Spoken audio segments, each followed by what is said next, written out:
Hey, Shalom. I want to give all praise, honor, and glory to Yahweh Shem Yahushai. Double honor to the apostle, that was a great millstone. Peace and blessings to you, Akim Christians, truth throughout the four winds. As you can see, the video is entitled, The Prophet's Job is to Finish No Matter What. You know? And you're basically going through these trying times that we're about to approach. The Lord is going to basically have it be to where brothers are being... Satan is basically gonna try you, you know, even before we get into the very hot water, you know, because all this is practice right now. These are practice runs. We're basically looking at the score being 0-0. Now everything you practice for has to be put forth and gain form. And that's what we're doing. We're practicing, and now we're finna be in game form, you know what I'm saying? So it's the end, you know what I'm saying? So we have to basically put in our mind frame and instill in ourselves that this is what we've been practicing for, to the end, to the death, you know? And we're gonna be put in situations like right now, brothers may be going through things, but it's just to be, it's like those last kinks you're working out. You know what I'm saying? Those last kinks are being worked out. So what we need to do is make sure we're prayed up, we're circumspect, and everything is on point, you know? Because you don't want to get to the end and you haven't really been going all out the way you need to be. Okay, this is Romans 11:1. It says, I say then, hath the Most High cast away his people? Most High forbid. For I am also an Israelite of the seed of Abraham, of the tribe of Benjamin. The Most High hath not cast away his people which he foreknew. What ye not what the scripture saith of Elias, how that he maketh intercessions to the Most High against Israel, saying, Lord, they have killed thy prophets and digged down thine altars, and I am left alone, and they seek my life. That's what we have to understand. Our lives will be salt, okay? Our lives will be salt, okay? It says, but what saith the answer of the Most High unto him? I have reserved to myself 7,000 men. Now you have a remnant of men, that's the elect, okay? Who hath not bowed the knee to the image of Baal. So the Lord is letting you know that what we have here is, it doesn't matter what these men go through, they're soundproof. They're here till the death. No matter what I put them through, that spirit that's on them, they're gonna come out of it, okay? But understand one thing. I'm gonna go through some precepts, and just to show you that the prophets' lives, they were hell, okay? Especially in those dire moments. Their lives were really, really put through the grinder, okay? This is 1 Thessalonians 2:14. It says, for ye brethren, become followers of the churches of the Most High, which in Judea are in Hamashiach Yahushua, for ye also have suffered like things of your own countrymen, even as they have to the Jews, who both killed the Lord Yahushua and their own prophets, and have persecuted us, and they please not the Most High, and contrary to all men. So everything we're saying, it's beneficial, but these people don't want to hear it. And as a prophet, you have to know that your life is in constant danger, okay? Because you understand that you're going to be a ruler. You're going to be a leader of a lot of people, okay? 144,000 kings of the entire galaxy and whatever else it is, because there's a lot of things we don't even know, Okay? But to get to that point, we have to understand, man, our lives as men of Yahweh Shem Yahushua, our lives are sought after, bruh. Okay? This is 1 Kings 18 and 3. It says, and Ahab called Obadiah, which was governor of his house. Now Obadiah feared the Lord greatly, for it was so when Jezebel cut off the prophets of Yahweh Shem Yahushua, that Obadiah took 100 prophets and hid them by 50 in a cave and fed them with bread and water. So notice, every time it's showing a prophet or something that goes on in his life, it's constant danger and fear after them. They're constantly moving, and it's danger on their backs. Okay? They're constantly being harassed. All right? It's a reason for that. This is Nehemiah 9 and 26.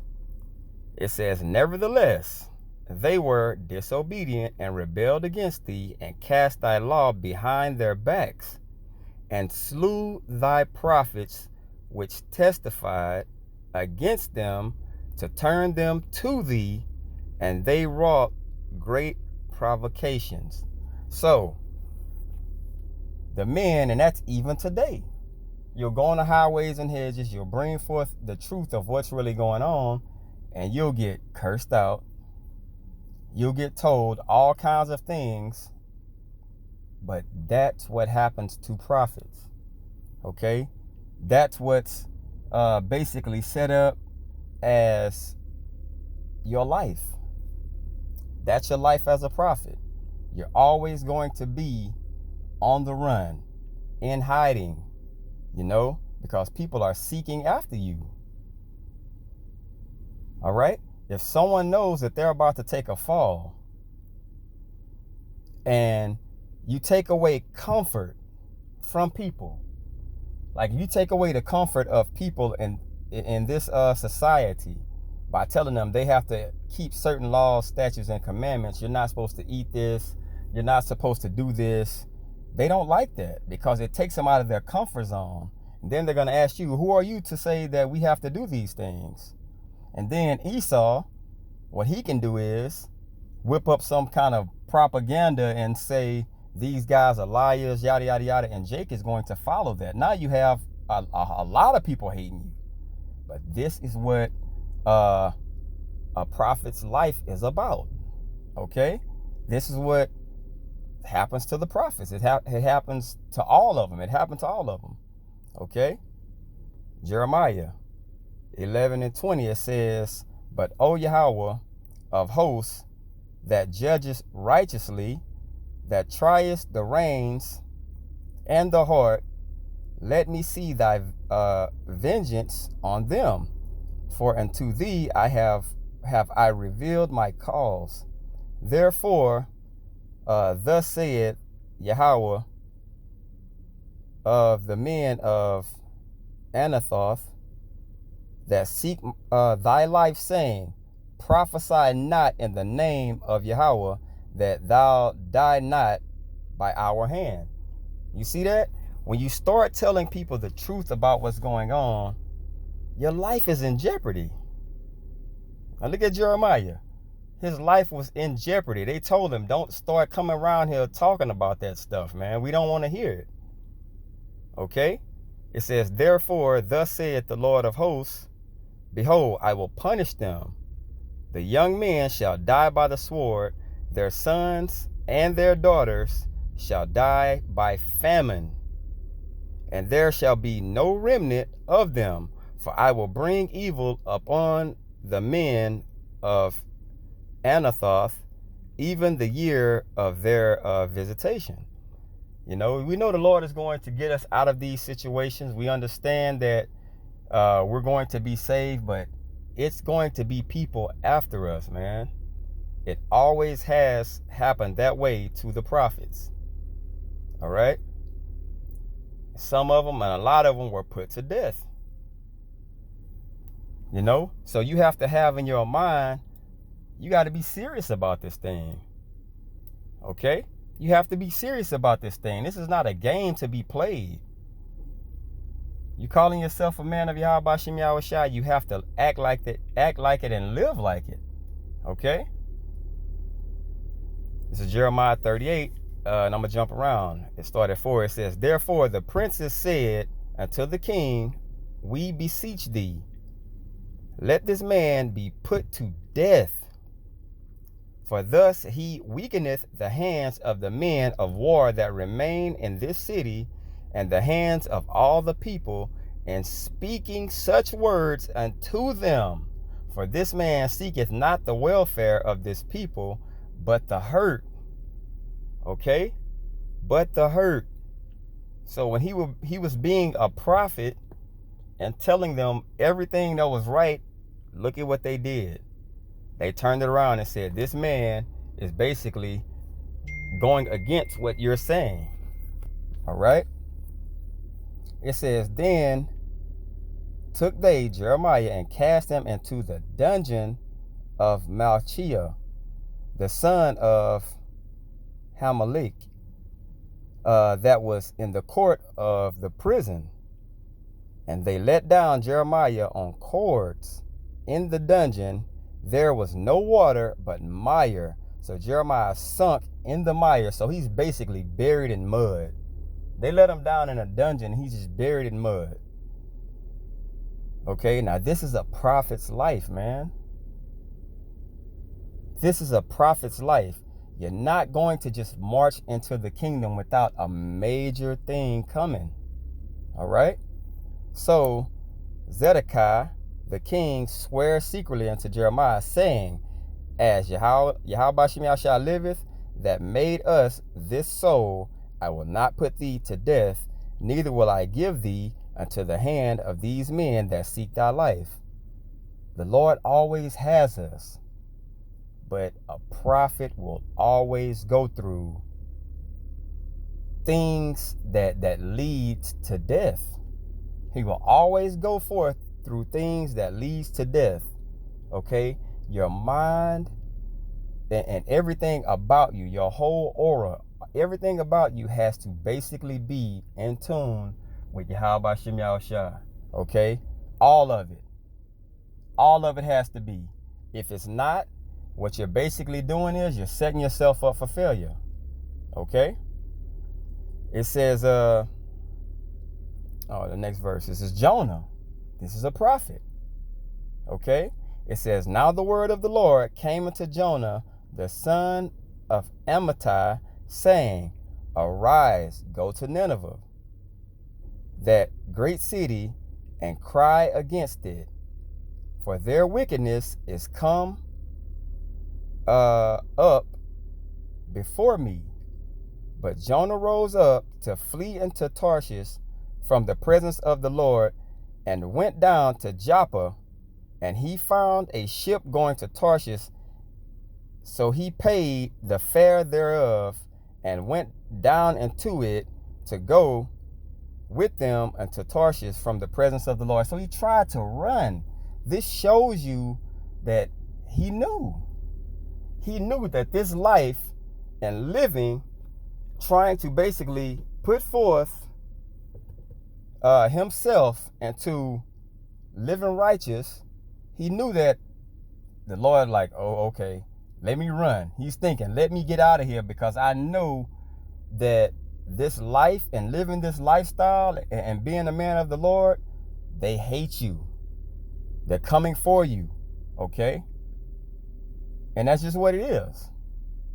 This is Acts 5:39. It says, but if it be of the Most High, ye cannot overthrow it, lest happily ye be found even to fight against the Most High. And you can't fight against Yahweh Shem Yahweh, okay? And to him they agreed. And when they had called the apostles, it says, and beaten them, they commanded that they should not speak in the name of Yahweh Shai, and let them go. And they departed from the presence of the council, rejoicing that they were counted worthy to suffer shame for his name. So they understood counted it. They were happy. They got beaten for Yahweh Bashim Yahushua. Okay? But look at that. They were beaten. And daily in the temple and in every house, they ceased not to teach and preach Yahweh Shah Mashiach. So they were sold out. In their minds, they understood, this is my job. I have to do it. And I'm going to fear Yahweh Bashim Yahushua before I fear any man. Okay? But their lives are constantly in danger. All right? So we have to get our minds strengthened up by fasting, praying, and so on and so forth. All right? This is 1 Corinthians 15:32. It says, if after a manner of men I have fought with beasts at Ephesus, what advantageth it me, if the dead rise not? So all these things I'm doing is for the elect to wake up. It said, let us eat and drink, for tomorrow we die. So your life has to basically be set in stone that you don't care about it. Okay? You understand that your life is basically set to be put to death. All right? This is to the death. Okay? This is 2 Corinthians 1:8.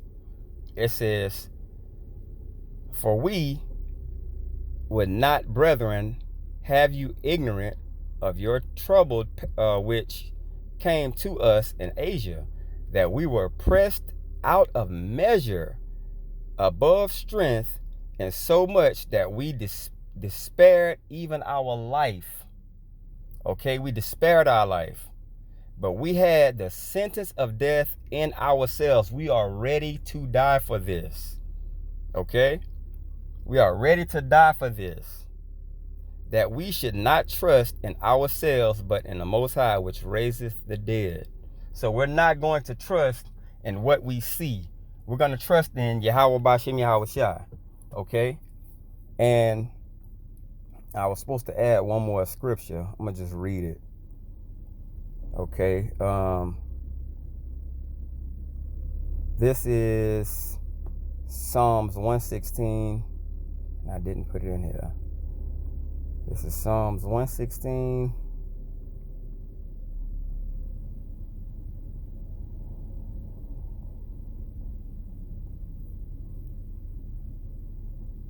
And 15. It says, precious in the sight of the Lord is the death of his saints. Okay? So precious in his eyes are his men that basically are willing to die for something they have never seen. But their faith pushes them to that point to understand that the Lord is real. Okay? I hope this is edifying. I want to give all praise, honor, and glory to Yahweh Bashim Yahushua. Double honors to the apostles and elders of Great Millstone. Peace and blessing to y'all. Keep pushing the truth throughout the four winds. Shalom.